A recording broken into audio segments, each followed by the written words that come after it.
Bonjour à toutes et à tous et bienvenue sur All That Jazz, le premier podcast français consacré à la comédie musicale. On est toujours Fanny et Anna.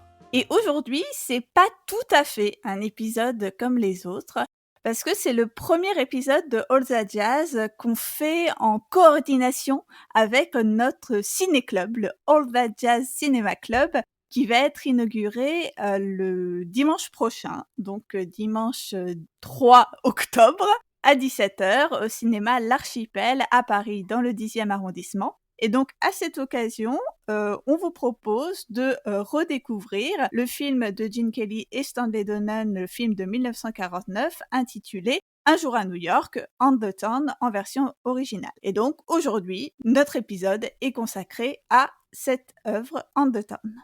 Le meilleur film du monde, on pourrait dire. Ou presque, je sais pas. Il y a de la concurrence, mais bon, quand même. Alors, bien évidemment, lors de la projection, puisqu'on va regarder le film, on se concentrera sur le film. Mais ici, on va également vous parler de la pièce qui l'a inspirée. Parce qu'elle est très très bien aussi. Ouais. Alors, cette pièce, On the Town, elle est inspirée à l'origine du ballet Fancy Free, qui avait été créé par Leonard Bernstein, donc le compositeur, et Jerome Robbins, le chorégraphe, en avril 1944. Évidemment, la musique et la chorégraphie sont exceptionnelles, en plus c'est très drôle. C'est un ballet d'environ 30 minutes sur 3 marins en permission à New York qui vont rencontrer 2 filles, et donc ils vont faire une sorte de battle de danse pour se départager, c'est très marrant. Dans On the Town, c'est un peu différent, il y a 3 filles, donc du coup il n'y a pas cette idée de concurrence. Ouf. Ouf, on est sauvés. Alors, On the Town, ça parle de quoi ? Eh bien, ça parle essentiellement de ça, de 3 marins qui vont rencontrer 3 filles. Et donc, on est face à nos 3 marins, Gaby, Ozzy et Chip, qui sont débarqués à New York pour 24 heures de permission. Et ils vont vouloir, bien évidemment, découvrir la grosse pomme. Mais non, pas que. Ils vont avant tout vouloir découvrir ou dégoter des filles. D'ailleurs, la bande-annonce qu'on a découvert récemment avec Anna insiste bien sur ce côté 3 gars qui vont rencontrer 3 filles et tout le monde sera hyper content. Gaby tombe en arrivant à New York sous le charme de Miss Metro. Il la voit sur une affiche et est immédiatement conquis. Et donc, avec ses copains, il va se lancer à la recherche de cette fille à travers toute la ville. Et en chemin, ils vont aussi rencontrer Claire, une anthropologue qui va tomber sous le charme d'Ozzy, et Brunhilde Hilde, une chauffeuse de taxi très entreprenante qui, elle, va tomber sous le charme de Chip. Elle va le pourchasser de ses ardeurs, comme on dit. Exactement. Alors, la pièce On the Town. Donc, l'équipe, on l'a dit, bien sûr, c'est d'abord Jerome Robbins et Leonard Bernstein. Bernstein, dont c'était la première comédie musicale, d'ailleurs. Et donc, c'est vraiment une comédie musicale qui est montée suite au succès de Fancy Free, le ballet dont tu as parlé à l'instant, Anna. C'est à partir de cette première expérience qui a été couronnée de succès, ils décident de monter toute une comédie musicale sur le même thème. Alors, le livret va être écrit par Betty Comden et Adolph Green, donc un duo créatif absolument génial de l'histoire de la comédie musicale. Notez que c'est pas un couple, ils étaient simplement amis. Moi, j'avoue, quand j'ai lu ça, je suis tombée des nues, Anna. Je dois l'avouer, j'ai pas osé te le dire avant qu'on enregistre, mais j'étais toujours persuadée qu'ils étaient en couple, en fait. Ah, c'est trop drôle, mais non. C'est fou. Enfin, là, vraiment, un truc s'est effondré, j'avoue. C'est pas grave, mais... Ce qui induit en erreur aussi, c'est qu'ils se sont inspirés d'eux-mêmes pour écrire le couple de Tous en scène. Oui. Ouais. Mais en fait, ils n'étaient pas un couple dans la vie. C'était des amis, et ils étaient également amis avec Leonard Bernstein, qui les a donc amenés sur le projet. Alors apparemment, Bernstein a rencontré Green dans un camp de vacances de musique, et ce qui est marrant, c'est que c'était vraiment une bande de jeunes, en fait. Je crois que la moyenne d'âge de l'équipe de On the Town, c'était 25 ans, donc c'était vraiment des potes qui font leur premier projet ensemble. Ouais, et comme Don et Green, ils formaient en fait à l'époque avec également Judy Holliday et donc Leonard Bernstein qui les accompagnait au piano, une troupe comique qui s'appelait The Reviewers. Alors on les voit brièvement dans un film de 1944 qui s'appelle Greenwich Village avec Carmen Miranda et Don Ameche, mais on voit pas Bernstein, je crois. En plus, leur sketch est coupé, on les voit à peine. Mais bon, ce groupe existait, j'aurais bien aimé voir des passages de ce qu'ils faisaient. En tout cas, On the Town, c'est le premier show à Broadway de ce groupe-là. Et comme Dunn et Green, ils retrouveront Bernstein pour Wonderful Town en 1953, comédie musicale dont on a parlé dans un très vieil épisode du podcast. Et après On the Town, en fait, Cobden et Green sont devenus des scénaristes très prisés à Hollywood, puisqu'ils ont écrit la version filmique de On the Town, on va évidemment en reparler, Puis ils ont écrit, évidemment, Chantons sous la pluie, Tous en scène, puis en 55, Beau fixe sur New York. En 56, ils ont également écrit Bells Are Ringing, une comédie musicale sur une musique de Jules Styne, qui a été adaptée en film par Minnelli en 60. D'ailleurs, on les voit assez souvent dans les documentaires sur Hollywood, surtout parce qu'ils parlent souvent de Chantons sous la pluie. Et je me demande si on les voit pas dans That's Entertainment. Enfin bref, moi je les visualise très bien vieux, là, sur leur canapé, qui racontent comment tout ça est arrivé. Et c'est pour ça que j'étais persuadée que c'était un couple de petits vieux, quoi. Enfin, bref. Et non. Alors, par rapport au livret, j'ai lu dans le livre de Patrick Miedo que Compton et Green tentent de s'éloigner de l'intrigue de Fancy Free en remplaçant les marins, je cite, par des Romains en goguette ou par des tickles parlants. Alors, j'avoue que je ne sais pas quoi faire de cette information, parce qu'elle me perturbe beaucoup. Je suis pas sûre d'avoir bien compris, d'avoir bien lu. Est-ce que c'est une coquille? C'est quoi cette histoire de tickle? Trop de questions. J'avoue, j'ai pas trouvé cette info ailleurs, donc ça m'intrigue grandement. Faudrait contacter Patrick Nieto.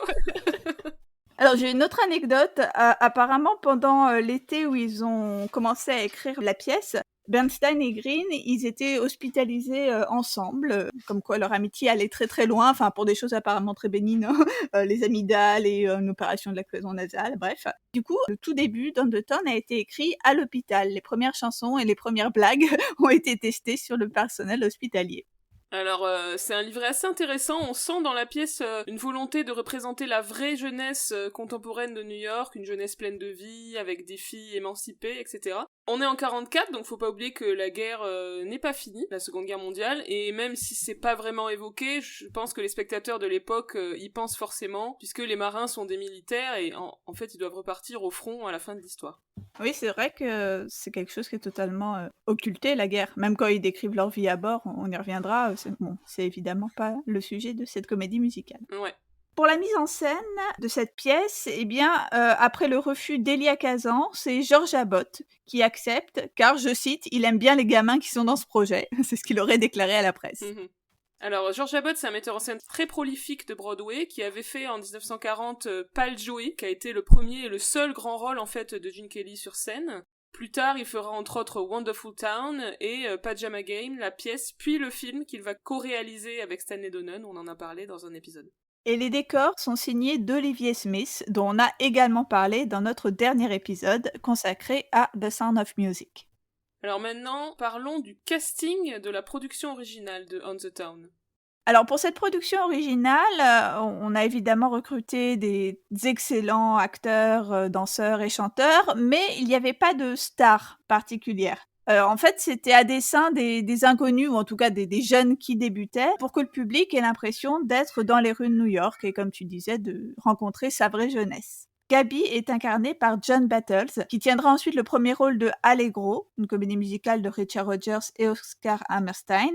Et apparemment, j'ai lu que Kirk Douglas avait commencé à faire les répétitions avant d'être finalement évincé parce qu'il ne convenait pas, notamment parce qu'il ne chantait pas assez bien. J'ai lu une interview où il dit que c'était psychologique, que sa voix, il a perdu sa voix au fur et à mesure, alors qu'en audition, il s'était très bien débrouillé. Alors c'est peut-être un petit peu de la mauvaise foi. C'est ça.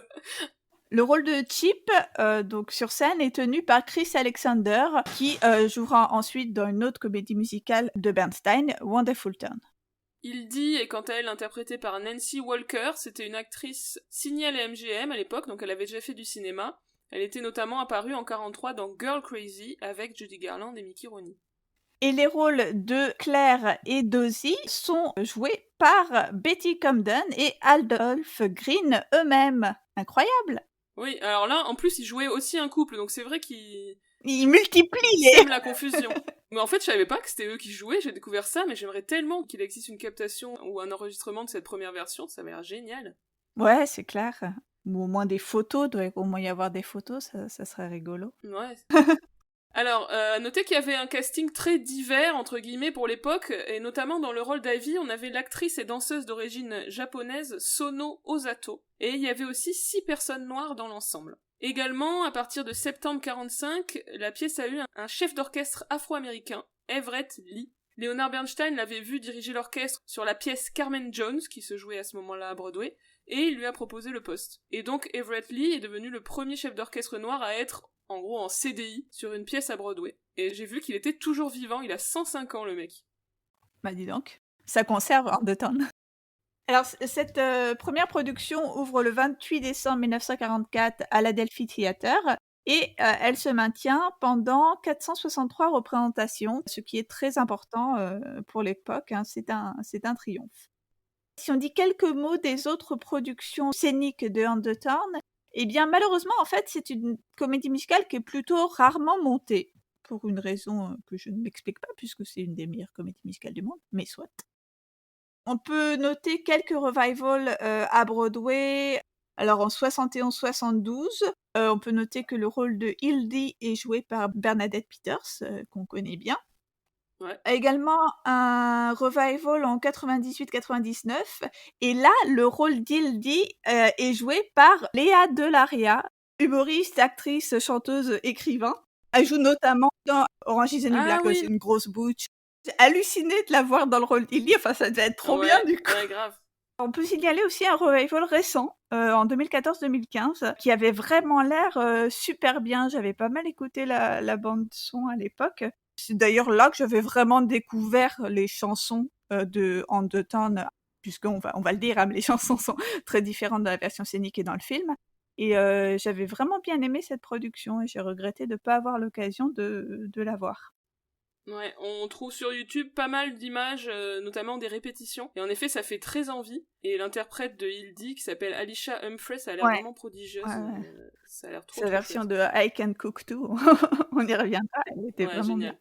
Bien. Dans le West End, donc à Londres, ça ouvre en 1963, donc faut déjà attendre pas mal de temps. Et ça ne tiendra que seulement 63 performances, donc c'est vraiment là pour le coup un flop. Apparemment, bon, ça s'explique aussi par des raisons un peu structurelles, hein, un contexte particulièrement compliqué pour les nouvelles comédies musicales à l'époque.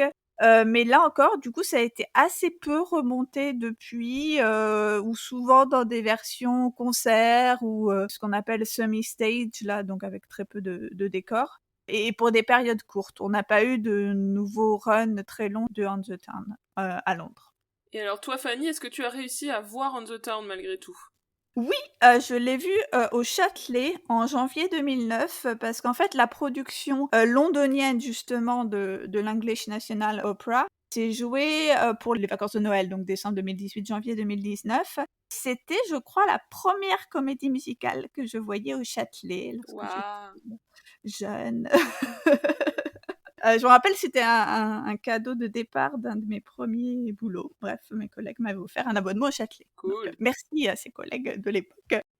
J'ai un super souvenir de cette production. Vraiment, une image que j'ai, c'est le taxi de Hildy. C'était un espèce de taxi figuré, en fait, avec juste la carapace du taxi. Enfin, c'était assez beau. Je me rappelle aussi que les costumes étaient super. Et je me souviens de l'interprète de Hildy, encore une fois, Caroline O'Connor, dont je crois que j'ai déjà parlé ici, que j'avais trouvé aussi très bien dans la production du Châtelet de Sweeney Todd. Elle jouait Mrs. Lovett.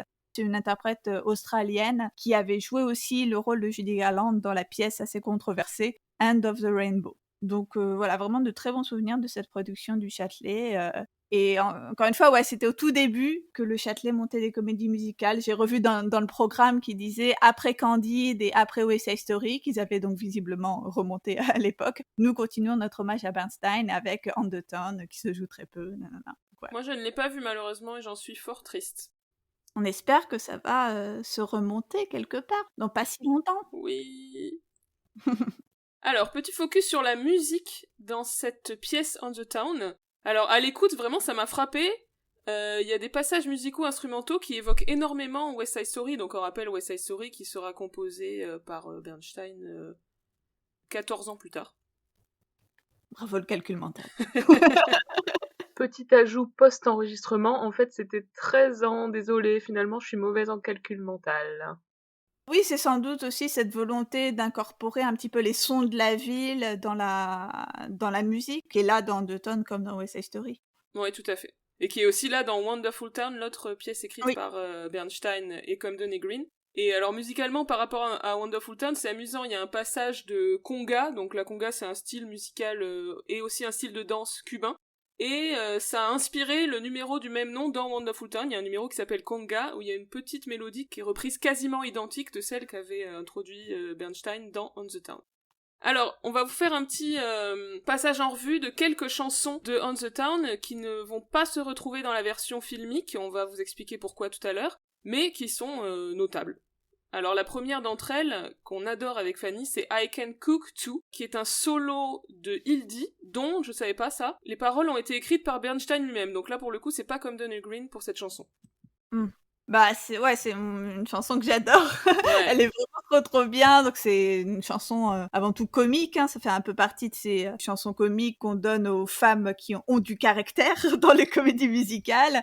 Dans la chanson, elle fait une sorte d'auto-promo. Enfin, elle se vend pas pour cheap, en énumérant tous ses talents de cuisinière, tous les plats qu'elle sait concocter. Mais on comprend aussi qu'en sous-texte, c'est aussi une évocation de son appétit sexuel et de tout ce qu'elle sait faire dans un autre domaine. C'est vraiment catchy, drôle, entraînant. Personnellement, je l'ai chantée en cours de comédie musicale et j'avais adoré chanter cette chanson, même si c'était hyper dur pour moi vocalement. Je m'égosillais, mais c'était vraiment jouissif comme chanson. Tu m'étonnes. Non mais j'ai un très bon souvenir de ton interprétation de cette chanson. Où je sautais sur Walid. Effectivement, je me souviens. Il y a des images qui en témoignent.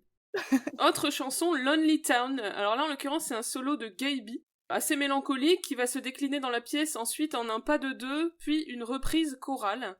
C'est une ballade assez connue, qui a été beaucoup reprise. Sinatra adorait cette chanson, il l'a reprise en 57, et d'ailleurs il était dégoûté qu'elle soit pas dans le film. Je me suis demandé si elle devait pas initialement y figurer. Enfin, je sais pas trop, hein, mais j'ai re-regardé les notes que j'avais prises quand j'avais consulté les archives de production du film. Et à un moment donné, il est fait mention de quelque chose qui s'appelle New York Ballet Lonely Town. Donc, je sais pas si la chanson devait être incorporée au ballet des New York. Enfin, c'est un peu bizarre. Mais voilà, j'ai été étonnée de trouver mention de cette chanson dans les archives du film. Je pense que si elle a été envisagée, elle a été abandonnée assez tôt en production parce que vraiment on n'en a pas trace très longtemps. Autre solo de Gaby, c'est Lucky to Be Me, pour le coup un solo beaucoup plus enjoué de ce personnage. Du coup, ça me fait remarquer que les solos, en fait, ont tous été éliminés du film. Il n'y a pas le temps pour l'introspection, pour la MGM. Autre chanson très chouette qui n'était pas dans le film, non, c'est Carried Away, qui est un duo très rigolo entre Claire et Ozzy. Ils viennent de se rencontrer et il se trouve un point commun. Ce point commun, c'est qu'ils ont tous les deux tendance à s'enflammer assez rapidement, donc to get carried away, dans un certain nombre de situations. Je vous laisse découvrir la chanson. Et ça m'a fait penser que dans le film, c'est vrai que la relation Claire-Ozzy, elle est à peine exploitée. Bon, ça s'explique sans doute par le fait qu'on a affaire là à deux seconds rôles, on y reviendra. Donc je trouve qu'un numéro comme ça manque quand même pour explorer un peu les deux personnages qui là restent assez superficiels. Oui, je suis complètement d'accord. Ça m'a étonné, en regardant des choses sur la pièce, que en fait ce couple-là était tout aussi important que les deux autres. Oui, ouais, c'est ça, ouais. Oui, quand tu vois que Camden et Green, ils jouent ces rôles-là, c'est vrai que s'il n'y avait pas le solo de claquette de Ed Miller, bon, on y reviendra, on déborde déjà, mais c'est pas des personnages qui sont hyper marquants dans le film, enfin bref. Ouais. Ensuite, on a You Got Me, qui est une chanson d'amitié qui intervient à un moment où les amis de Gaby veulent lui remonter le moral. C'est vraiment très amusant. Et ça a été remplacé dans le film par You Can Count on Me, exactement dans le même thème en fait. Bah, j'ai réécouté You Got Me avant qu'on enregistre et c'est vrai celle-là aussi elle est hyper chouette. Et là pour le coup le remplacement de l'une par l'autre, je trouve que c'est vraiment du chipotage parce qu'on est quand même sur un registre quasiment équivalent de farce où ils font des espèces d'imitations et tout ça. Bon, peut-être que You Can Count on Me, la chanson du film est encore plus clownesque que la version de la pièce, mais c'est vraiment remplacé par presque à l'identique, je trouve. Ouais, je suis d'accord, c'est vraiment extrêmement proche. Par contre, chanson dans une tonalité, on va dire, très différente, c'est Some Other Time, qui est un quatuor mélancolique où les personnages, constatent qu'ils n'ont pas eu le temps de se connaître très longtemps, puisqu'on rappelle, ça se passe en 24 heures, cette pièce, et que c'est déjà fini. Et ça, c'est aussi complètement squeezé dans le film, on n'a pas le temps de s'attarder sur les états d'âme des personnages. Ouais, cette chanson, elle est vraiment très belle. Moi, je l'aime beaucoup et j'ai l'impression de l'avoir beaucoup entendue, en fait. J'imagine qu'elle est assez souvent reprise, même dans des, récitals, dans des concerts consacrés à la comédie musicale. J'ai l'impression de l'entendre souvent, en fait. Au point où j'étais même pas sûre que c'était une chanson associée à Undertone. Ouais, moi aussi, j'ai écouté la pièce et puis quand elle est arrivée celle-là, je me suis dit mais je la connais de quelque part. Ouais, Et toi je aussi? pense OK, ouais, qu'effectivement, ça ouais, me ouais. rassure, c'est pas que moi qui Non, mais je pense qu'effectivement elle a été beaucoup reprise, ouais.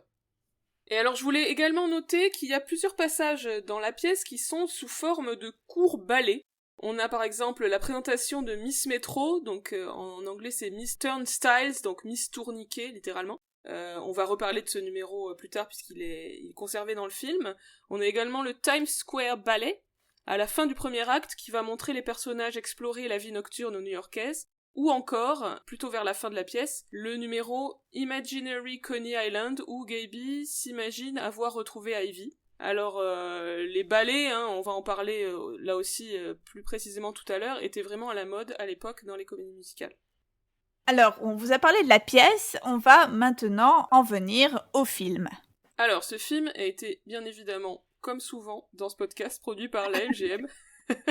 Et notamment la Freed Unit de la MGM en 1949. C'est un podcast directement affilié à la Metro-Goldwyn-Mayer. C'est ça.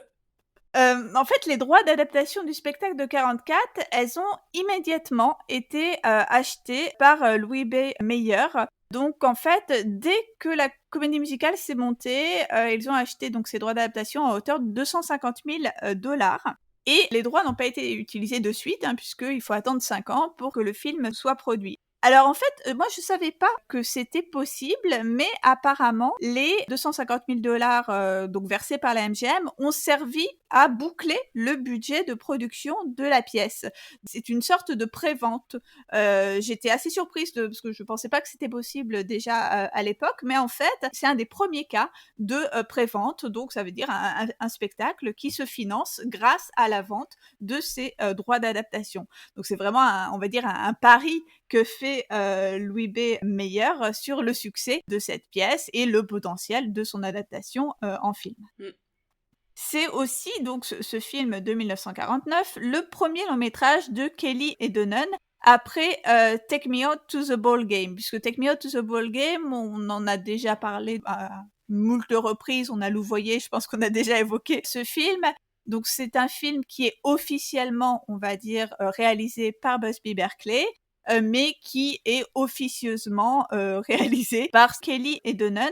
Ils se font un petit peu la main, si on peut dire, sur ce premier film, qui d'ailleurs réunissait déjà Kelly, Sinatra et Munchin, ainsi que Betty Garrett.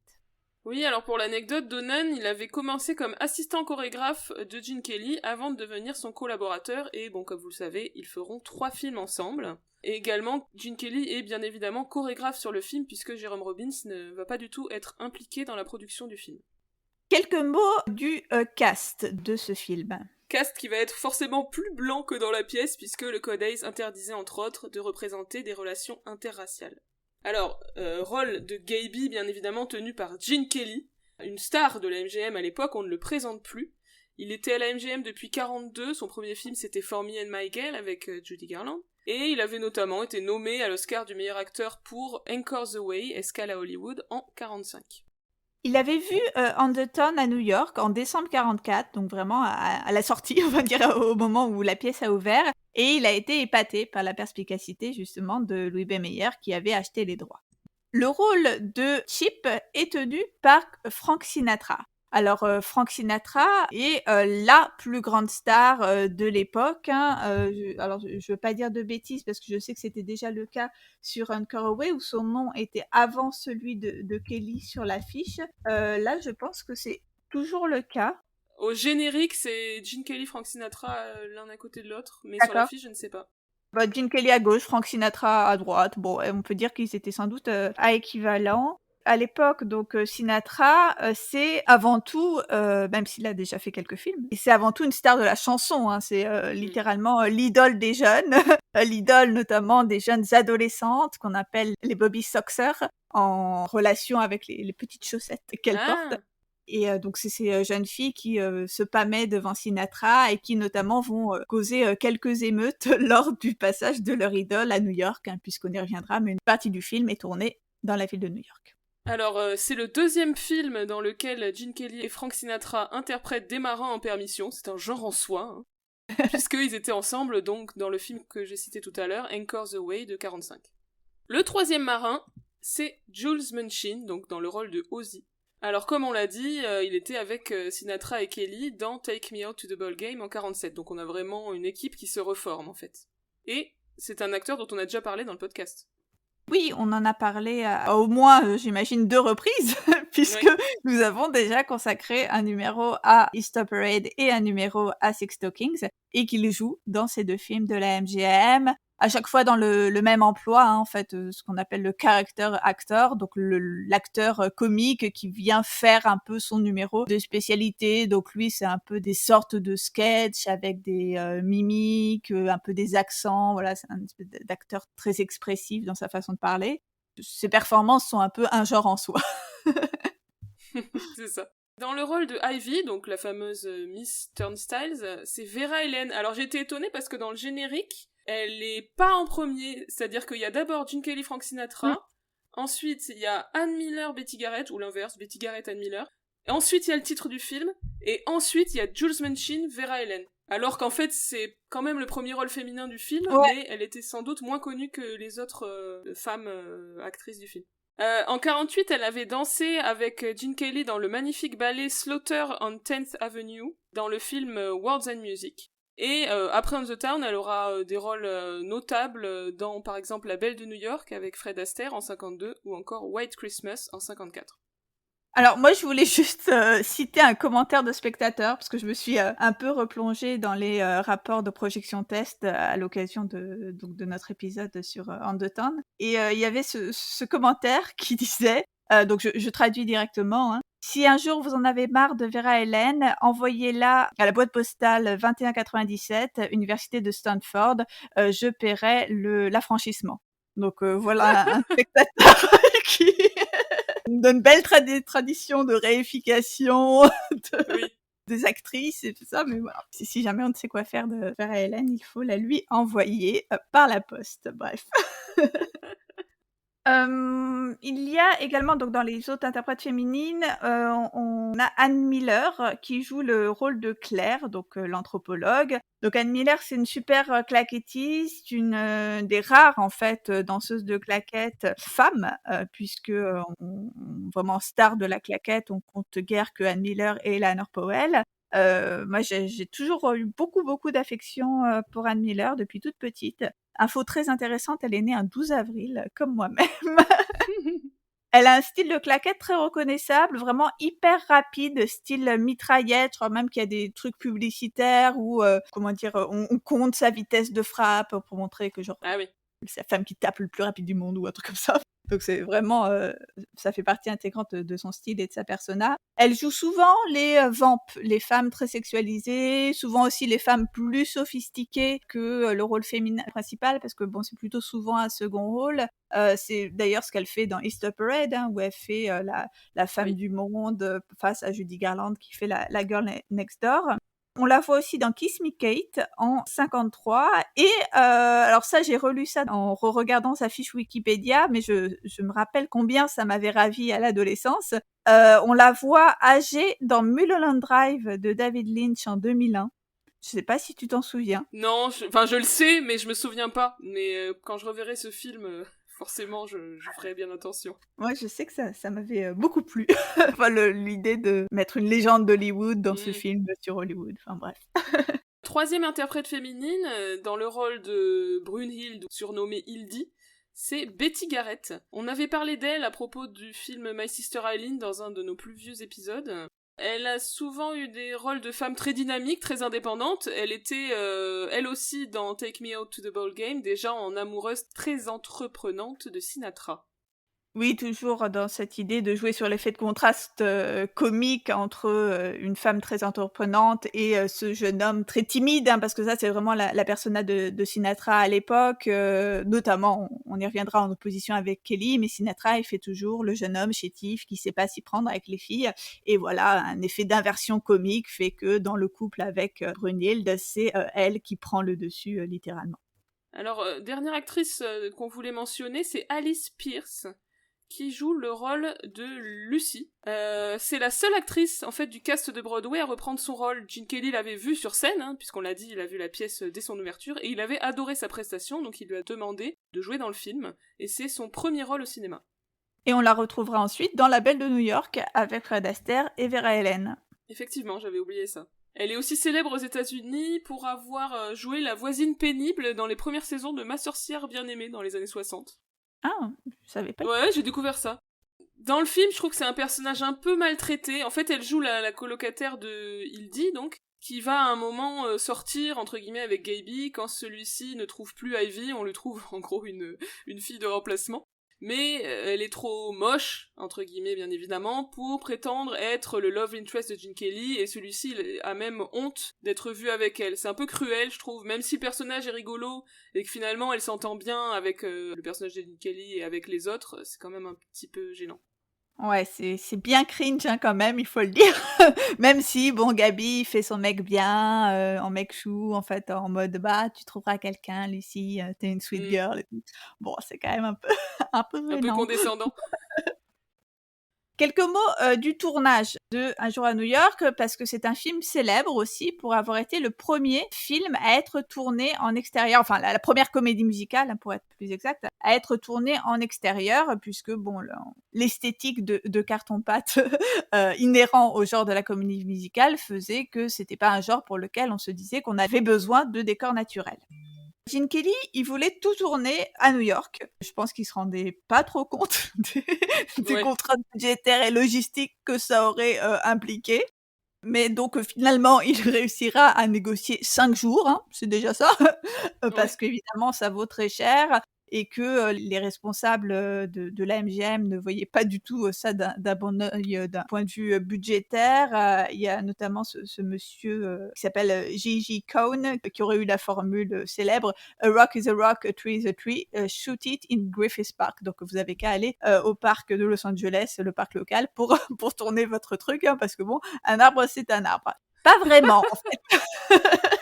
Les arbres de New York sont différents. Et surtout, ces 5 jours de tournage vont servir à l'équipe à immortaliser, évidemment, les paysages très spécifiques et reconnaissables de New York, et notamment toutes les images qu'on voit dans les séquences d'ouverture et la chanson New York, New York. Quasiment, en fait, tous ces 5 jours de tournage ont été consacrés à cette ouverture.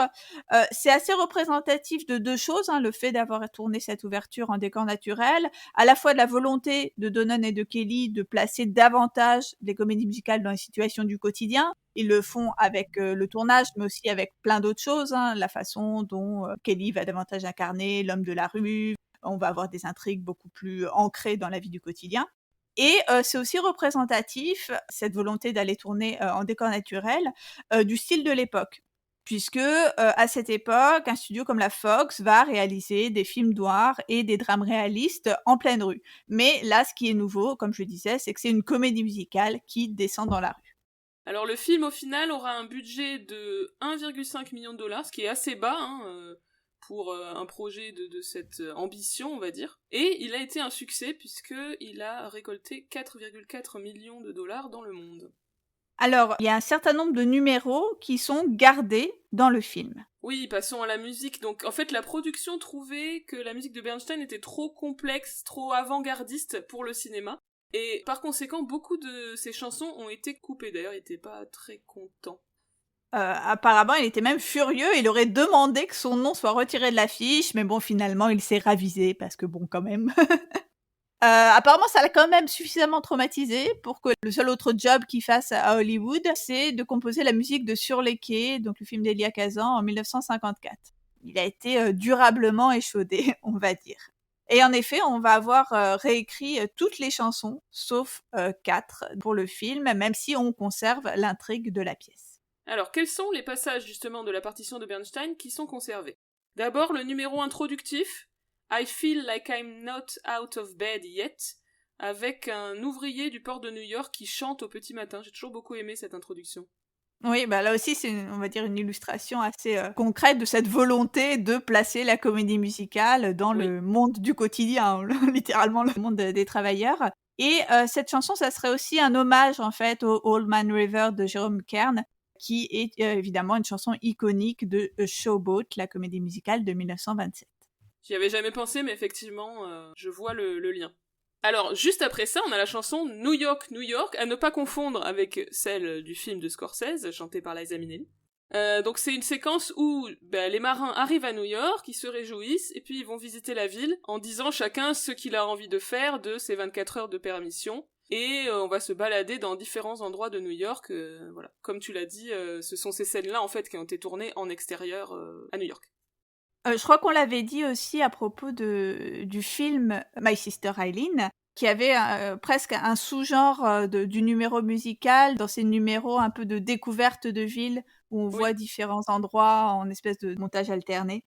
Ce qu'on peut remarquer dans la séquence, ça c'est plus du registre de l'anecdote, si vous revoyez cette ouverture... Ah oui, j'adore ça, à chaque fois j'y pense. Oui, que Joel Munchin, il souffre en fait d'un terrible vertige, donc vers la fin de la séquence, lorsqu'ils sont en haut de l'Empire State Building, il fait que se tenir à Kelly et à Sinatra. C'est assez drôle, enfin quand on y prête attention, on se dit mais en fait c'est vraiment bizarre.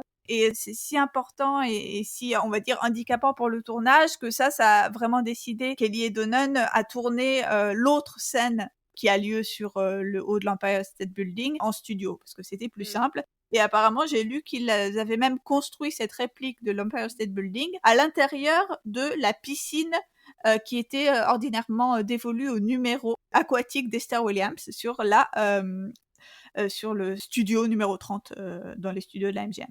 Une des craintes d'ailleurs de la MGM était que le public tique un peu sur cette combinaison d'extérieur en studio et d'extérieur naturel, mais le public n'a visiblement pas été plus traumatisé que ça. À noter une petite modification dans les paroles par rapport à la pièce. En fait, dans la pièce, les marins disent « New York, New York, a hell of a town ». Et donc, ça n'a pas été accepté par le bureau de la censure qui a estimé que le mot « hell » était inacceptable. Et donc c'est remplacé dans le film par New York, New York, a wonderful town. Je me souviens quand j'ai découvert qu'en fait à l'origine c'est a hell of a town, ça m'a fait un choc. Encore un des exemples où les réalisateurs, on va dire, cèdent sur un truc assez bénin finalement, pour peut-être qu'on leur fiche la paix sur un certain nombre d'autres aspects, parce qu'on y reviendra tout à l'heure, hein, mais quand on pense au portrait des personnages féminins qui sont assez entreprenantes dans ce film, bon bah ça, la censure finalement, bon, ils ont pas trop fait gaffe, ou alors une fois qu'ils avaient leur modification de parole, ils étaient contents. Donc parfois c'est aussi une stratégie de céder sur des petits trucs un peu anecdotiques pour faire passer des choses un peu plus fondamentales. Tout à fait. Alors juste à noter que cette chanson donc est reprise en mash-up avec I Love New York de Madonna dans Glee. C'est toujours les meilleures idées de numéros dans Glee. Et ça illustre l'arrivée du Glee Club à New York, donc effectivement, comme on disait, numéro typique de découverte d'une ville. Ouais, j'aime bien ce numéro. Oui, le numéro est pas mal, oui. Ouais. C'est juste l'idée de mash-up que je trouvais un peu absurde. Autre numéro qu'on peut citer dans le film, le numéro de présentation de Miss Turnstile, donc un numéro qui s'intitule Miss Turnstile Ballet.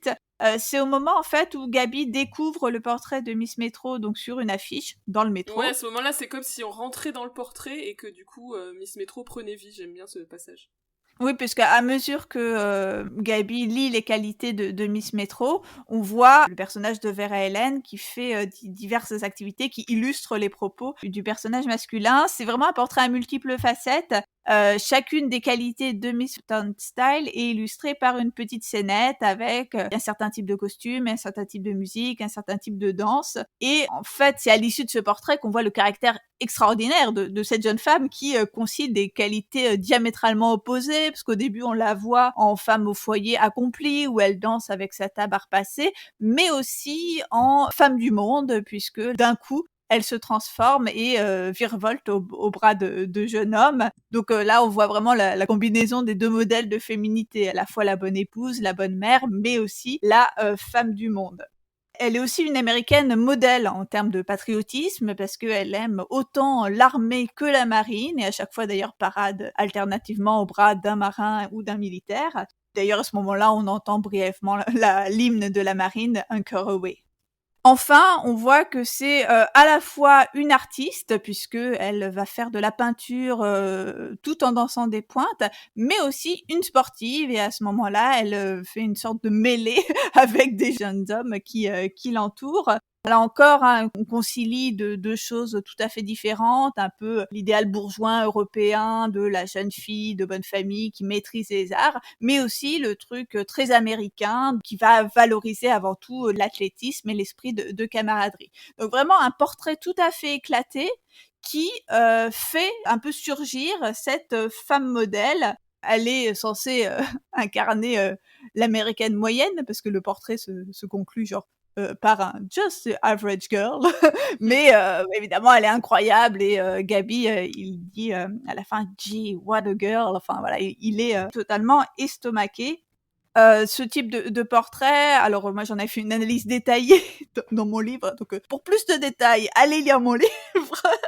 Mais c'est un type de portrait qu'on retrouve plusieurs fois en fait dans le musical hollywoodien. J'avais notamment dressé un parallèle avec le portrait qu'on fait de Lise Bouvier dans Un Américain à Paris. Dans les deux cas, on a en fait ce qu'on appelle la construction d'un éternel féminin, c'est-à-dire une femme idéale mais qui évidemment n'existe pas. Et ça rajoute évidemment aux injonctions faites aux femmes de concilier des qualités totalement opposées. Et ici, on remarquera aussi que, comme je l'ai dit, hein, elle est avant tout médiatisée par le regard et la voix de Gabi. Hein. Elle prend vie à travers son récit à lui. On ne se lassera pas de souligner combien il y a un certain nombre de choses qui sont problématiques hein, dans les films musicaux, mais que ça n'empêche pas du tout qu'on les aime de tout notre amour et de tout notre cœur. Tout à fait, et ce numéro est particulièrement bien, effectivement. Tout à fait. Autre chanson donc qui était dans la pièce, chanson de Bernstein, c'est Come Up to My Place. Un numéro, on va dire, très entreprenant, encore une fois, hein, de Hildy qui va draguer Chip dans son taxi. Puisque, en fait, Chip, il veut visiter un certain nombre de lieux touristiques, et elle veut juste qu'il visite, son appartement. Donc, on va vraiment avoir une femme qui poursuit un homme de ses ardeurs, et celui-ci, qui est très intimidé, en fait, elle apparaît bien plus mature que lui. Parce que, en lui proposant d'aller chez lui, on sait bien ce qu'elle lui propose, en réalité, hein, et lui, il essaie d'échapper un peu à ça. Alors j'ai remarqué des changements dans les paroles par rapport à la pièce que je ne m'explique pas trop. Par exemple, dans la version scénique, Chip il dit qu'il veut aller voir la pièce Tobacco Road, qui était un succès à Broadway à la fin des années 30, au début des années 40. Et dans le film, ça devient le spectacle Floradora Girl, qui est un spectacle musical qui était connu pour ses chorus girls au début du XXe. Alors je me demande si c'est pas une question de notoriété de ces spectacles pour le spectateur de cinéma qui peut-être n'aurait pas saisi l'allusion à Tobacco Road. C'est la seule explication que j'ai trouvée. Oui, je pense, hein, parce que si c'est un succès ponctuel, enfin précis de Broadway, ça peut effectivement ne rien évoquer aux spectateurs de cinéma, d'autant plus si c'est 10 ans plus tard, quoi. Donc, Ouais. je pense que c'est simplement ça. Ce que j'aime bien dans ce numéro, c'est que ça se finit en dehors du taxi. Et comme d'ailleurs dans le numéro qu'ils ont ensemble dans Take Me Out to the Ball Game, elle le poursuit physiquement. Hein. Quand on dit qu'elle le poursuit de ses ardeurs, c'est vraiment, elle lui court après. Et à la fin, elle le bloque là contre le taxi. Je trouve ça vraiment très jouissif. C'est drôle, c'est effectivement presque violent, quoi. Voilà. Ouais, c'est trop bien ce moment où Sinatra il sait plus quoi dire, il dit « Hippodrome !» parce qu'il a envie d'aller voir l'hippodrome. Et elle lui répond « My place !» C'est très très bien, ouais. Et après, fondu enchaîné, et ils sont à son appartement. Donc, elle a eu le dernier mot. Elle a carrément eu le dernier mot. Autre numéro qui est sur une musique de Bernstein, c'est le ballet A Day in New York, donc qui est un ballet instrumental. En fait, c'est un numéro qui n'existe pas en tant que tel dans la pièce, mais Bernstein a réorchestré ses mélodies pour faire ce ballet-là, dont certaines mélodies inédites, si j'ai bien compris, parce que c'était des trucs qu'il avait écrits pour la pièce, mais qui n'ont pas été mises dans la pièce. Je me suis demandé si une partie du ballet n'avait pas été coupée, enfin tournée, mais ensuite coupée. Parce qu'en fait, dans les preview cards que j'ai retrouvées, là, que j'ai reparcouru, tu sais, ils demandent à chaque fois les scènes que vous préférez et les scènes que vous aimez pas. Il y a plusieurs spectateurs qui citent dans les scènes qu'ils n'ont pas aimées. Je cite donc la partie du ballet à New York quand Kelly et Hélène rise up to the sky, donc s'envolent dans le ciel. Ou encore une partie qui est évoquée comme floating in the clouds, donc flottant dans les nuages. Et ensuite, je me suis souvenue de photos de promotion du film où on voyait Gene Kelly et Vera Ellen sur un nuage. D'ailleurs, une de ces photos se trouve en 3e de couverture de That's Entertainment, si vous ne voyez pas de quoi je veux parler. Donc voilà, je me suis demandé, je sais pas si ça t'évoque quelque chose, Si. mais... Ah, Enfin, j'en sais pas plus que toi, mais dans le livre que j'ai lu pour faire des recherches sur On the Town, il y a juste, comme tu dis, la photo, cette photo promotionnelle, et c'est marqué photo d'un passage coupé du ballet A Day in New York. Mais j'en sais pas d'accord, plus. ok. Donc ça a bien été tourné, ça a bien été projeté. C'est énervant tous ces trucs coupés de nos classiques là. Je Bah veux du ouais. rap de classique et je veux qu'on les retrouve ces numéros. Bah c'est ça, c'est surtout quand on les retrouve pas que c'est agaçant. Alors, un petit point sur le Dream Ballet. C'est un type de scène de comédie musicale qui est introduit dans Oklahoma en 43, donc une pièce fondatrice de la comédie musicale de l'âge d'or, écrite par Rodgers et Hammerstein. Ce ballet d'Oklahoma avait été conçu par la très grande chorégraphe Agnès Demille. C'est, on va dire, un procédé, le Dream Ballet, qui va être utilisé ensuite au théâtre comme au cinéma. En fait, il s'agit d'un passage entièrement dansé, donc il n'y a pas de chant, qui va illustrer l'intrigue de manière métaphorique. Les danses ne sont plus simplement des divertissements, mais vont exprimer les problèmes émotionnels des héros. Et souvent, dans ces ballets rêvés, ce sont des danseurs qui doublent les acteurs principaux et expriment à leur place leurs sentiments. Ouais, mais alors ici, Gene Kelly et Vera Ellen restent, mais par contre les autres sont effectivement remplacés par d'autres danseurs et danseuses. Et il y a notamment parmi eux Carol Haney, qui était l'assistante chorégraphe de Gene Kelly à l'époque, on a déjà parlé plein de fois d'elle. Et il y avait aussi Jean Coyne dans le ballet. C'était également l'assistante de Gene Kelly, mais elle était mariée à Stanley Donen à l'époque, et ensuite elle épousera Gene Kelly une dizaine d'années plus tard. Toute une histoire, hein, ce Donen et Kelly. Alors sur le Dream Ballet en général, il y a là encore un très bon gag dans la série Spigadoon. Hein. C'est vraiment, je conseille encore de la voir. Et aussi dans Crazy Ex-Girlfriend, avec le fameux Triceratops ballet, où Rebecca Valentia et Josh voilà, rejouent leur relation amoureuse. Alors pour cette histoire de ballet dans The Town, la MGM n'était vraiment pas convaincue. Elle trouvait, c'est pas faux, hein, que ça répétait un peu inutilement l'intrigue qui était déjà exposée, que ça faisait sans doute trop de danse d'un coup, enfin un trop long segment dansé. Mais Kelly et Donen tiennent bon. Et finalement, c'est un numéro qui va plutôt remporter du succès. D'ailleurs, dans mes fameuses Premium Cards, je vois que c'est un des numéros qui est le plus cité comme numéro préféré. On a un quart des spectateurs qui le citent comme leur numéro préféré du film. Et finalement, cet usage de la danse, de longs segments dansés, de longs ballets à l'intérieur des films, ça deviendra presque une marque de fabrique de la MGM. On peut penser au ballet de Un Américain à Paris, de Chantons sous la pluie ou de Tous en scène.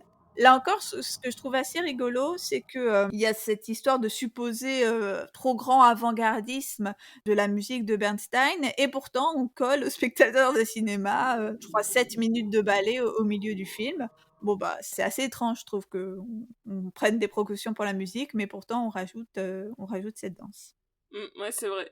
Et d'ailleurs, je trouve que, comme j'avais vu Fancy Free pas très longtemps avant, quand j'ai revu ce ballet, je me suis dit que ça ressemblait en fait. Comme si on revenait à l'inspiration première des ballets de Jerome Robbins. Alors c'est peut-être le fait que, en fait, le ballet A Day in New York, ça se déroule comme si c'était sur une scène de théâtre. Puisque avant le numéro, en fait, Gaby marche dans la rue et il voit une affiche de théâtre pour un spectacle qui s'appellerait donc A Day in New York. Et c'est ça qui le fait basculer dans ce ballet rêvé. Et donc, c'est comme si on était sur une scène, donc c'est peut-être ça aussi qui m'a évoqué Fancy Free. Alors, ça, c'était les numéros donc, qui étaient déjà dans la pièce et qui se retrouvent dans le film. Explorons à présent les nouvelles chansons, donc les chansons écrites spécialement pour le cinéma. Alors, ces chansons ont été écrites pour les paroles par Cobden and Green, et pour la musique par Roger Edens, qui était un compositeur et arrangeur qui a travaillé énormément pour la MGM. Et vraiment, je trouve que tous ces numéros sont mémorables. Je comprends les puristes qui regrettent que la musique de Bernstein ne soit pas très présente dans le film, et franchement, c'est un sans faute pour ce qui est des nouveaux numéros. D'ailleurs, le film a eu l'Oscar de la meilleure musique. Et moi, j'étais bien contente de trouver un commentaire de spectateur de l'époque qui était tout à fait d'accord avec toi, parce qu'il nous dit j'ai vu le spectacle 2 fois à New York et je pensais qu'il ne pouvait pas être amélioré, mais il le peut. C'est assez long, donc je vous lis pas. Et d'ailleurs, à la fin, il conclut son commentaire en disant « Je pourrais en parler pour au moins 1 million de mots, mais pour résumer, ce film est super terrifique. » Donc... J'adore. Donc un fan de la pièce qui est devenu un fan du film. On vous mettra ce petit extrait Ouais.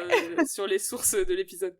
Même si d'ailleurs il dit que bon, il a eu des regrets de certaines chansons qui n'étaient pas dans le film, mais bon, que le film est super terrifique quand même. Alors, sur les numéros remarquables du film, et donc nouveaux, on peut citer Prehistoric Man, donc un numéro d'ensemble, enfin dansé par Claire et dansé et chanté par Ozzy, Gaby, Chip et Hildy. Enfin, on va dire c'est un solo du personnage de Claire, hein, donc de Anne Miller, et les autres font une sorte d'ensemble autour. Donc c'est un super numéro qui a été chorégraphié donc par Kelly pour Anne Miller. Donc c'est un numéro qui se situe au musée d'histoire naturelle. Et en fait, Claire, donc Anne Miller, va y chanter son amour pour les hommes préhistoriques et leur simplicité. Après avoir remarqué que Ozzy, donc Jules Manchin, ressemblait énormément à une statue d'homme des cavernes qui est exposée dans le musée. J'ai toujours trouvé ça très drôle. Ce que j'ai pensé tout à l'heure quand tu disais on a supprimé les solos pour le film, finalement celui-là c'est le seul solo en quelque sorte qui est vrai.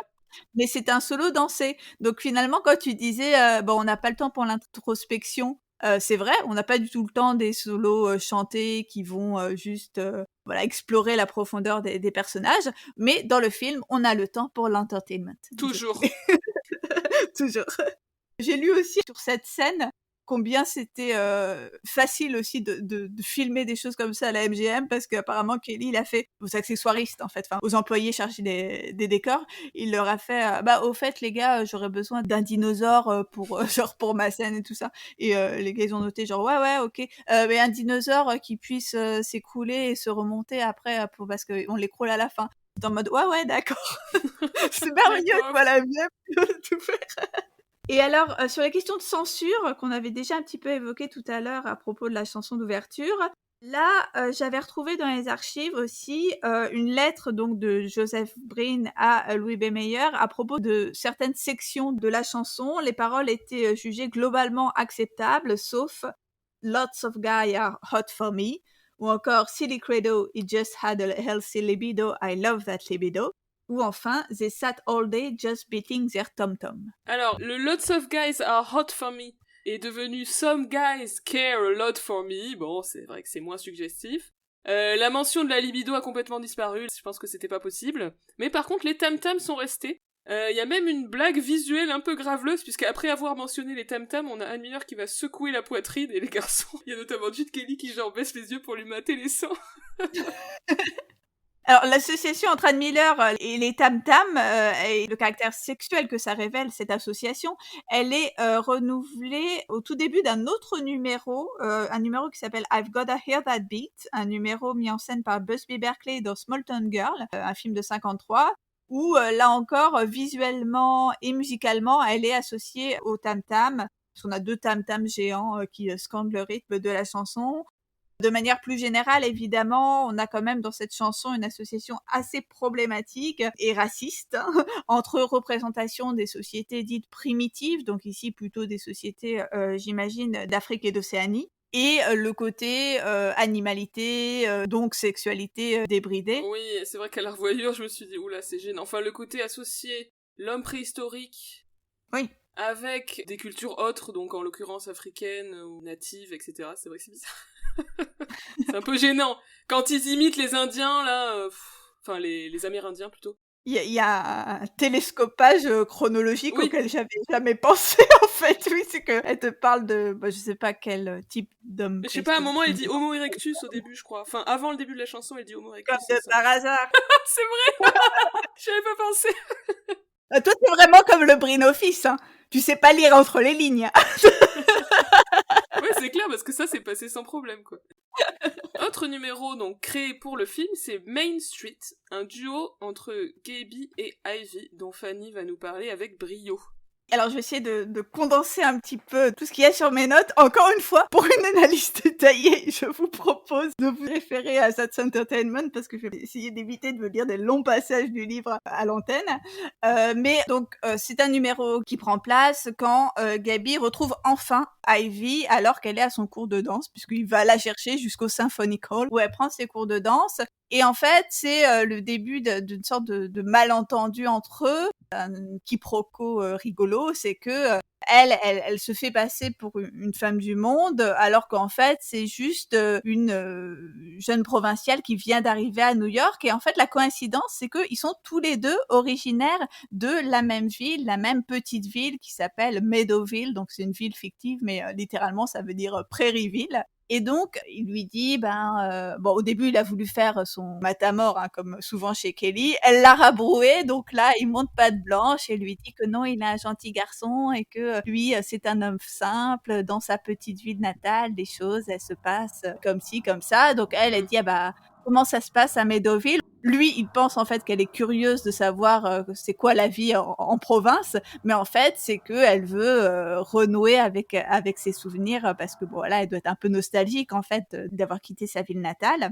Et donc, dans cette balade, il va faire le portrait d'une petite ville tranquille, où il n'y a pas de criminalité, vraiment le portrait idéal de l'Amérique des petites villes du début du siècle. Hein. Il y a un côté évidemment très nostalgique dans ce récit de la grande rue de Meadowville, hein, parce que donc c'est tout ce qu'il voit lorsqu'il se balade sur la grande rue de Meadowville. Donc globalement, ça renoue avec une sorte d'idéal de la comédie musicale, de célébration des petites communautés locales, de l'ancrage territorial dans les petites villes.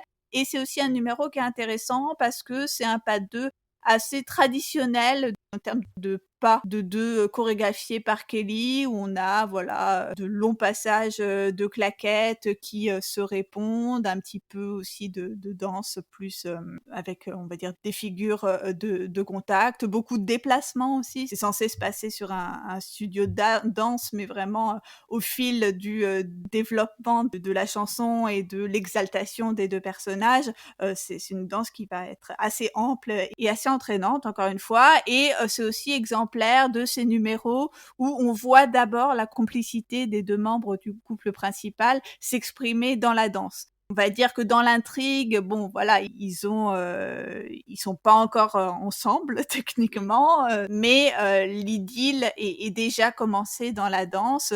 Et aussi, il y a cette idée hein, que c'est aussi parce qu'ils viennent de la même ville qu'ils sont prédestinés à finir ensemble. Oui, à noter que cette idée que Ivy et Gaby viennent de la même petite ville de l'Indiana, c'est un ajout qui a été fait dans le scénario du film, en fait, c'était pas présent dans la pièce. Chanson également très sympathique, You're Awful, duo entre Chip et Hildy. Vraiment très charmant. En fait, c'est assez amusant cette scène parce que Chip, donc Sinatra, il semble ne s'intéresser qu'aux différentes attractions touristiques de New York. Là, ils sont sur le toit de l'Empire State Building et puis ils regardent avec une longue vue les trucs. Oui. C'est génial cet endroit. Il manque de la Somec, là, la longue vue, dans mon souvenir au début. Oui, puis après il dit j'aurais dû arriver ici plus tôt, j'ai perdu toute ma journée, du coup elle est super vexée. Mais finalement, en chanson, il va finir par lui déclarer sa flamme. D'une manière assez amusante, c'est-à-dire par antiphrase, puisqu'il lui dit You're awful, 3 petits points, awful good to look at, donc tu es affreuse, et affreusement jolie, quoi, en gros. Ce genre de truc, bon, c'est assez rigolo, et ensuite elle lui répond sur le même principe. Moi, ça m'a fait penser à presque on va dire un sous-genre de la balade amoureuse sous forme d'antiphrase. J'ai pas de statistiques, hein, mais j'ai l'impression qu'il y en a assez souvent dans les musicals d'Astaire et Rogers. Je pense par exemple à I Won't Dance de Jerome Kern ou encore Let's Call the Whole Thing Off de Gershwin qui repose un peu sur le même principe. C'est vrai. Et alors, autre remarque sur cette scène, c'est que je suis toujours frappée à chaque fois que je la regarde par le contraste entre la voix juvénile de Sinatra dans les parties dialoguées et le moment où il se met à chanter cette chanson avec sa voix profonde de crooner, c'est très frappant, je trouve. Et le contraste encore plus redoublé par son physique tout gringalé. C'est assez saisissant, effectivement. Oui, c'est vrai. On n'imagine pas une belle et grosse voix sortir de ce corps chétif. Autre numéro qui se déroule sur le toit de l'Empire State Building, c'est On the Town. Alors là, c'est les 3 garçons et les 3 filles, tous ensemble, un numéro très chouette, qui démarre donc sur le toit et ensuite qui va continuer dans la rue alors que les personnages se réjouissent de sortir en ville pour aller s'amuser, en gros. Et alors là, il semblerait qu'on ait encore une portion coupée, encore un numéro qui a disparu. Et là, je tiens à préciser qu'il s'agit d'une découverte de moi-même. C'est que je n'ai lu vraiment ça de nulle part. J'ai été alertée encore une fois par les preview cards et j'ai confirmé ça en allant voir les différentes versions du scénario du film. Il y a tout un segment en fait à l'intérieur de ce numéro où le personnage d'Ozzy, donc le personnage joué par Joel Manchin, devait faire une espèce de sketch qui parlait de ce qu'il cuisinait sur le bateau, enfin ce qu'il mangeait sur le bateau, qui était cuisiné par un fameux chef français, je sais pas quoi. Voilà un truc tout à fait moyennement drôle. Mais en fait, vous vous en apercevrez si vous revoyez le numéro parce qu'il y a une coupe vraiment abrupte juste après qu'ils disent "Especially me, I miss the chow". Et après, il y a une coupe, vraiment un montage hyper, hyper sec. Et après, ils enchaînent sur "And that's all, oh my friend". Ouais. Mais c'est très belle découverte, Fanny. C'est vrai qu'à chaque fois, je me dis qu'il y a un truc un peu bizarre dans cette coupe, donc tu as trouvé l'explication. Je pense vraiment que ça a été filmé parce qu'il y a des traces dans les preview cards qui disent ouais ce numéro c'est pas très drôle et ça ressemble beaucoup au numéro de Easter Parade. Parce que je sais pas si tu te souviens, mais il y a cette espèce de sketch qu'il fait au restaurant ou quand il fait le menu là. Oui, effectivement.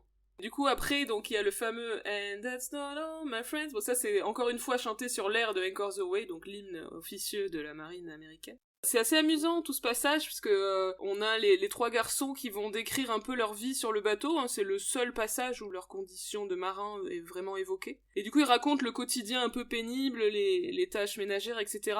Mais par antiphrase, encore une fois, en disant que ça leur manque et qu'ils adorent ça, donc c'est assez amusant hein, cette description de la marine. Autre numéro qui réunit, j'allais dire l'ensemble, mais non, une grande partie du cast, puisque pour ce numéro, Ivy n'est déjà plus là et est remplacée par le personnage de Lucy. Le numéro You Can Count on Me. Ouais, c'est un numéro de camaraderie trop bien, j'adore ce numéro. Voilà, c'est une chanson joyeuse sur l'amitié avec des blagues volontairement nulles du genre comme dit la calculatrice, tu peux compter sur moi. Ou encore le moment où ils énumèrent toutes les choses qui restent collées ensemble, comme par exemple la mouche et le papier tu mouches. C'est vraiment très intelligent comme chanson. Ce que je trouve intéressant dans cette chanson, c'est le côté performatif. Ça montre aussi que dans les comédies musicales, il y a plein de numéros qui réalisent ce dont on parle en le faisant. Je m'explique. Ici, l'amitié, en fait, c'est pas simplement le sujet de la chanson, mais elle est véritablement réalisée en musique et en danse.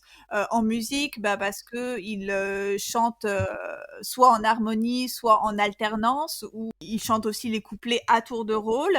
Et en danse, parce que ils réalisent de nombreuses figures collectives. Ils s'assoient les uns sur les autres, ils font tourner Gabi sur une table. En fait, tout ça, la musique et la danse nécessitent la coopération des acteurs. Donc finalement, le fait de chanter et danser ensemble, c'est ça qui leur fait incarner véritablement cette amitié dont ils parlent dans les paroles. Alors Anna, tu voulais à présent nous signaler un certain nombre de modifications du scénario par rapport à la pièce. Oui, alors elles sont pas si nombreuses, hein, c'est quand même relativement proche. Un des éléments intéressants, c'est que le personnage de Gaby est beaucoup moins, on va dire, naïf que dans la pièce, parce que ça correspondait pas vraiment à la personnage de Gene Kelly. Même si dans le film, il est quand même un peu... il imagine qu'il va retrouver cette fille. Bon, en même temps, il la retrouve vraiment, donc bon, voilà. Alors bon. Donc il avait raison.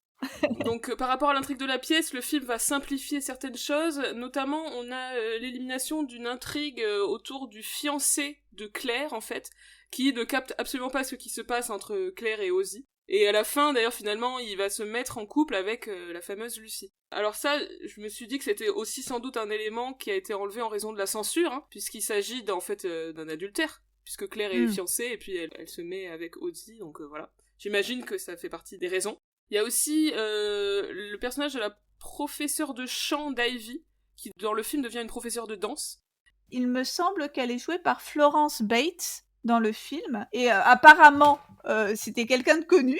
Ah bah oui, elle joue dans Rebecca, elle joue dans Kismet, enfin elle joue dans pas mal de films. Et je me suis dit qu'elle devait être assez connue, parce qu'elle figure dans la liste des interprètes qui sont testés auprès des spectateurs. Tu vois, il y a les 6 principaux. Genre, qu'est-ce que vous en avez pensé? Est-ce qu'elle était bien, pas bien? Ou genre, je m'en fous. Which player did you especially enjoy? C'est ça la question. Et t'as les 6 principaux et Florence Bates. Donc, j'ai été regarder qui c'était parce que je trouvais ça bizarre. Et en fait, c'est voilà, ce rôle très, très mineur, quoi. Bref. Ok. Un détail que j'ai remarqué dans le film, quand Sinatra rencontre, il dit, donc la chauffeuse de taxi, il lui dit, un truc un peu sexiste, il lui dit « Pourquoi vous conduisez un taxi? La guerre est finie ?» Alors déjà, ça veut dire que cette version-là, donc la version du film, se situe après la guerre, contrairement à la pièce qui, de manière, on va dire, sous-entendue, se passait pendant la guerre. Et aussi, c'est une allusion au fait que les femmes ont pris des métiers, entre guillemets, masculins à la place des hommes pendant la Seconde Guerre mondiale, puisque les hommes partaient à la guerre, quoi. Et voilà, et l'autre petite note que je voulais faire sur le scénario, c'est Comden et Green ont eu l'idée, en fait, pour marquer le passage du temps, de faire apparaître l'heure qu'il est en bas de l'écran à plusieurs moments du film pour qu'on puisse suivre où est-ce qu'on en est, combien de temps il leur reste, etc. Et c'est ce sentiment de compte à rebours qui donne le caractère si exalté de ce film. Enfin, je trouve qu'il y a vraiment un rythme, enfin c'est bête à dire, c'est une évidence, mais il y a un rythme extrêmement plaisant dans The Town, ce côté où ça s'arrête jamais. Je sais pas, je crois que c'est ce que je préfère dans le film, le côté où ça s'arrête jamais. On n'a pas le temps. Ouais, c'est vrai, et du coup, je voulais dire un mot sur la fin, justement, sur le moment où ça s'arrête. Qui est vraiment déchirant. Je l'ai déjà dit, on avait évoqué On the Town dans notre épisode Q&A, voilà, parmi nos films préférés. Mais je me souviens de la première fois que j'ai vu le film, et de l'impression de profonde mélancolie que m'avait donné cette fin. C'est-à-dire qu'après toutes ces aventures, les marins, ils repartent. Ils se séparent des 3 filles qu'ils ont rencontrées, qui sont parfaites pour eux. Ils les reverront sûrement jamais, puisqu'ils se sont pas donnés, ils se sont pas échangés leurs adresses, quoi. Ça va extrêmement vite. Ils partent, ils se disent au revoir, et puis d'autres marins arrivent, ça y est, c'est leur tour de passer 24 heures de permission en ville, ils reprennent la chanson New York, New York, et on est dans une sorte de cycle infini, il y a un sentiment très fort du temps qui passe dans cette fin qui à chaque fois me bouleverse. Ouais, je suis assez d'accord. Ça me touche que t'en parles parce que moi aussi c'est quelque chose qui m'a beaucoup touchée aussi. Je crois que j'en veux un peu à ces marins qui remplacent nos héros. Et en plus, ils leur ressemblent un peu, Oui. mais pas vraiment. Il y a quelque chose d'assez malaisant. Il y a quelque chose aussi, peut-être un peu de mise en abîme de l'illusion du cinéma, je trouve. Tu sais, genre quelque chose comme où vont les personnages quand le film est fini. Enfin, ouais, moi aussi ça me rend... Je suis pas sereine face à cette fin. Vous nous direz lors de la projection du film le dimanche 3 octobre si vous avez ressenti la même chose que nous. Faisons notre petit passage habituel sur l'analyse, on va dire, en termes de gender du film, parce qu'il y a des choses à dire quand même sur la représentation des personnages masculins et féminins. Oui, pour les personnages masculins, ce trio qui était déjà le trio de Take Me Out to the Ball Game, on reprend un peu la même dynamique que dans Take Me Out to the Ball Game, à savoir que chacun va incarner un type d'homme et aussi une façon de séduire avec, en particulier, presque ce mentoring entre Kelly et Sinatra, qui est moins appuyé que dans Encore Away, le premier film qui les réunissait, où là c'était vraiment très explicite. Là c'est plus furtif, on va dire, au tout début du film, mais dans la chanson d'ouverture, voilà, il explique aussi comment il compte séduire des filles à New York. On a rapidement une ébauche de cette leçon de séduction à l'occasion de laquelle il lui apprend comment faire. À un moment vers le début, il y a Sinatra qui demande à Gene Kelly pourquoi il est tout le temps en train de pourchasser des filles. Et Gene Kelly répond « I'll tell you when your voice changes ». Donc il sous-entend que Sinatra n'a pas encore mué. C'est marrant de sous-entendre ça à Sinatra. mais ça montre bien que donc Sinatra, dans ses films de cette époque, il a toujours cette image d'adolescent, quoi, qui a pas encore atteint la maturité, qui du coup n'est pas trop dans la drague, dans la sexualité, etc. C'est rigolo. Et du côté des femmes, on l'a déjà dit, on a des portraits vraiment intéressants, surtout d'ailleurs de Claire et de Brunhilde, puisque pour le coup, le personnage d'Ivy est assez peu approfondi, je trouve. C'est vrai. Elle est un peu plus terne, malheureusement. De leur côté, donc Claire et Brunhilde sont hyper sexualisées, on l'a déjà évoqué pour la chauffeuse de taxi, mais donc c'est aussi le cas pour l'anthropologue. Et d'ailleurs, lorsque elle se présente et qu'elle dit qu'elle est en train d'étudier, je sais plus comment elle le formule, mais le comportement des hommes préhistoriques, il dit à Claire, Dr. Kinsey, I presume. Je sais pas si tu te souviens de cette réplique. Mais du coup, c'est une évocation directe du rapport Kinsey, dont pour l'instant, à l'époque, seul le premier volume avait été publié, donc en 1948, ce livre intitulé Sexual Behavior on the Human Male, et le Sexual Behavior on the Human Female, ça interviendra au début des années 50, je crois 53. Donc voilà, on a une évocation très claire de la sexualité et presque du fait qu'elle est aux avant-gardes de la recherche en sexualité. C'est un rapport qui, bien évidemment, a fait grand bruit auprès du grand public américain en dévoilant un certain nombre de pratiques, on va dire, des Américains. Et non seulement, donc, elles sont assez entreprenantes, mais je trouve, comme je disais tout à l'heure, qu'on les bride finalement assez peu. Leurs comportements sont assez peu censurés. Chacune va obtenir le mec qu'elle veut. Chacune va réussir à le ramener chez lui. Notamment ce moment où Claire dit « Ah ben non, mais on va chercher dans l'annuaire chez moi. Ce sera plus simple. » Ok. Aussi et moi, on va chercher dans l'annuaire, mais bien sûr. Donc voilà, finalement, on a quand même pas mal d'allusions sexuelles. Et là encore, j'ai regardé ce qu'en pensaient les spectateurs. Bon, globalement, encore une fois, ils n'avaient pas l'air plus choqués que ça, mais j'ai quand même des gardiens de la morale qui m'ont noté « Scene in the taxi cab, come up to my apartment ». Il s'est trompé sur le titre de la chanson. « May shock some people ». Donc toujours cette idée que ça pourrait choquer certaines personnes. Ça ne le choque mais peut-être pas lui personnellement, mais pour le bien de la morale publique, je tiens à signaler cette scène. C'est ça. Alors, on arrive presque à la fin de l'épisode. Un dernier mot sur la postérité, entre guillemets, du film. Je voulais d'abord mentionner le film de 55, It's Always Fair Weather, Beau fixe sur New York en français, qui est un film donc réalisé par Donnan et Kelly, et écrit par Comden et Green, et produit par la MGM, enfin bref, toujours la même équipe. En fait, à l'origine, ça devait être une suite de On the Town, mais finalement, Sinatra et Munchin ne voulaient pas, ne pouvaient pas, je sais pas exactement, et ça n'a pas été le cas. Le point de départ de ce film, c'est 3 amis qui se sont connus dans la marine, se retrouvent 10 ans après, et il y a tout un truc où ils s'entendent plus si bien qu'avant, etc. C'est un très beau film. Ce sera le 3e et dernier film de Kelly et Donnan ensemble, puisque à l'époque ils s'entendaient déjà plus, et ils ne se sont plus jamais parlé par la suite. Je trouve ça trop triste en plus, après avoir fait tout un épisode sur un film sur l'amitié et tout ça. Voilà. Kelly et Donnan, eux, ne sont pas restés amis. Je voulais également mentionner que la présence de marins dans le film de Jacques Demy, bien connu, Les Demoiselles de Rochefort, n'est évidemment, à mon sens, pas sans lien avec On the Town, et aussi avec Anchors Aweigh, donc les 2 grosses comédies musicales avec des marins de la MGM. Et dans les citations, moi je me souviens qu'il y a évidemment une reprise du numéro d'ouverture New York, New York dans un épisode des Simpsons, mais je vous avoue que je ne sais plus exactement lequel et que j'ai pas eu le temps de vérifier. Peut-être dans le fameux épisode de New York, Homer versus New York City, là, mais bon, je suis pas tout à fait sûre. Mais bon, ça c'est pour tout, toutes les comédies musicales, on peut dire, et il y a une citation dans les Simpsons, ça marche à tous les coups. CF, l'épisode carte blanche que tu as consacré à la comédie musicale dans Les Simpsons. Tout à fait. Eh bien, nous arrivons à la fin de cet épisode. On espère vous voir dimanche 3 octobre à 17h au cinéma L'Archipel à Paris pour la projection du film et pour discuter du film avec nous, bien évidemment, à l'issue de la projection. N'hésitez pas à venir nous voir pour vous dire que vous êtes des auditeurs et des auditrices, ça nous fera très plaisir. Oui, on a hâte de vous rencontrer en vrai. Ouais. Notamment les gens qu'on voit commenter de temps en temps. Je vais pas balancer des pseudos, mais vous savez qui vous êtes derrière vos écouteurs. Venez nous voir. Exactement. Et ben merci à tous et à toutes de nous avoir écoutés. Même si vous ne venez pas à la projection, on vous aime quand même. Vous viendrez aux prochaines. Voilà. Eh bien, on vous dit au dimanche 3 octobre et dans tous les cas, plus tard, pour un nouvel épisode de All That Jazz. À bientôt. Salut tout le monde.